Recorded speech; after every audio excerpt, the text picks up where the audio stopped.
محترم، زندگی بہت مختصر ہے۔ آپ دیکھیں نا، ہمارے گھر جب بچہ پیدا ہوتا ہے تو بچہ پیدا ہونے کے ساتھ ہی ہم قاری صاحب کو لے جاتے ہیں، جی قاری صاحب اذان پڑھیں، تو قاری صاحب اذان پڑھتے گئے، اقامت بھی پڑھتے گئے۔ اب چاہیے تو یہ تھا کہ نا جیسے اذان پڑھی جاتی ہے اس کے ساتھ ہی نماز ہو، پھر اقامت ہوتی ہے، ساتھ ہی جماعت کھڑی ہو جاتی ہے۔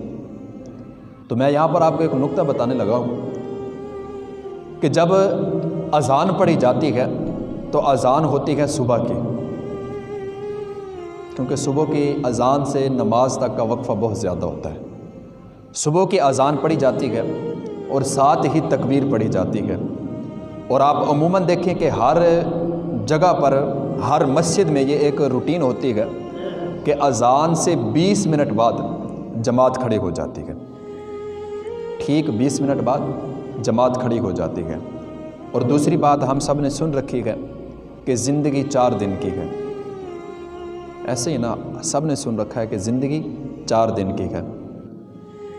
تو اگر وہ 20 منٹ اگر ہم 5 کر کے 4 حصوں میں تقسیم کریں تو وہ ہمارے 4 دن بنتے ہیں۔ تو وہی 4 دن گزرنے کی دیر ہوتی ہے، اور ہم ساری زندگی، جتنا ہمارے پاس زندگی ہوتی ہے، جتنا رب نے ہمیں مہلت دی ہوتی ہے، اس میں ہم ہر وقت یہ کوشش کر رہے ہوتے ہیں کہ یار ہم نے یہ کام کرنا ہے، یار ہم نے مکان اچھا بنوانا ہے، یار ہم نے کپڑے اچھے پہننے ہیں، یار ہم نے لباس اچھا رکھنا ہے، یار ہم نے جوتا اچھا رکھنا ہے، موبائل اچھا رکھنا ہے۔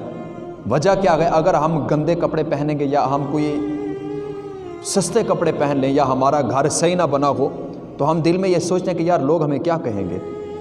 ہم اس بات کو سوچ کر کہ یار لوگ ہمارے بارے میں کیا کیا کہیں گے، ہم ان سے بچنے کے لیے پتہ نہیں کیا کیا کر گزرتے ہیں۔ بہت سارے گناہ ہم کما جاتے ہیں، اپنے اوپر ان کو لاد کے ہم قبر میں گھس جاتے ہیں، اور آخر کار لوگ کیا کہتے ہیں؟ کچھ نہیں کہتے، صرف اور صرف یہ کہتے ہیں کہ جب بندہ مر جاتا ہے وہ کہتے ہیں کہ جی انا للہ و انا الیہ راجعون۔ بس اتنا سی زندگی ہے، لوگوں نے صرف یہی کہنا ہے اور کچھ نہیں کہنا۔ تو میرے پیارے بھائیوں، یہ زندگی ہمارے پاس اللہ کی ایک عظیم نعمت ہے۔ اس کو سمجھ کر، اس کی قدر و قیمت کو سمجھ کر اس کو گزارا جائے تو ہمیں بہت ہی اس میں مزہ بھی آئے گا اور ہمیں فائدہ بھی محسوس ہوگا۔